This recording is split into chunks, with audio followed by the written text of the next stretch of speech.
నిరుద్యోగ యువతకు ఉపాధి కల్పన కోసం కూటమి ప్రభుత్వం కట్టుబడి ఉందని మంత్రి కొలుసు పార్థసారథి అన్నారు. గత ఏడాది 30,000 ఉద్యోగాలు ఇచ్చామని ఆయన తెలిపారు. ఉగాది రోజు జాబ్ క్యాలెండర్ విడుదల చేశామని, ఈసారి కూడా చాలా మందికి ఉపాధి కల్పిస్తామని తెలిపారు.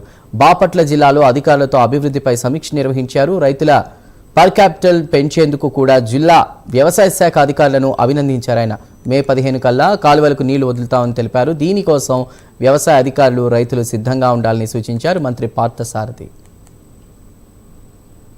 కానివ్వండి, వాహనాలు కానివ్వండి, యంత్రాలకు కానివ్వండి, అదేవిధంగా కాలువలకు కూడా మెయింటెనెన్స్ అనేది లేకపోతే దాని లైఫ్ టైం క్షీణించిపోతున్న విషయం అందరికి కూడా తెలిసిన విషయం.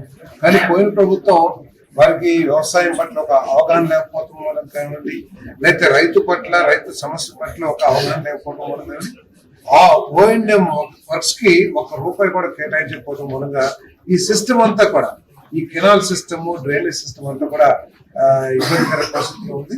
ముఖ్యమంత్రి గారు మొన్న ఒకే ఆదేశం ఇచ్చారు, చివరి భూములకు కూడా నీళ్లు చేరాలి వ్యవసాయానికి. ఆ విధంగా మీరు కాలువలను రిపేర్ చేయండి. మీరు రిపేర్ చేసేమని చెప్పేస్తే కాదు, నేను డ్రోన్ రన్ చేసి పిక్చర్ క్యాప్చర్ చేసి ఎక్కడెక్కడ చేశాను కూడా పరిశీలిస్తాం.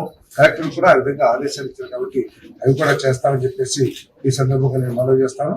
మరి అదేవిధంగా రూట్స్, మరి బాపట్ల జిల్లా అనేక రకాలుగా అన్ని రంగాల్లో కూడా అభివృద్ధి చెందే పరిస్థితి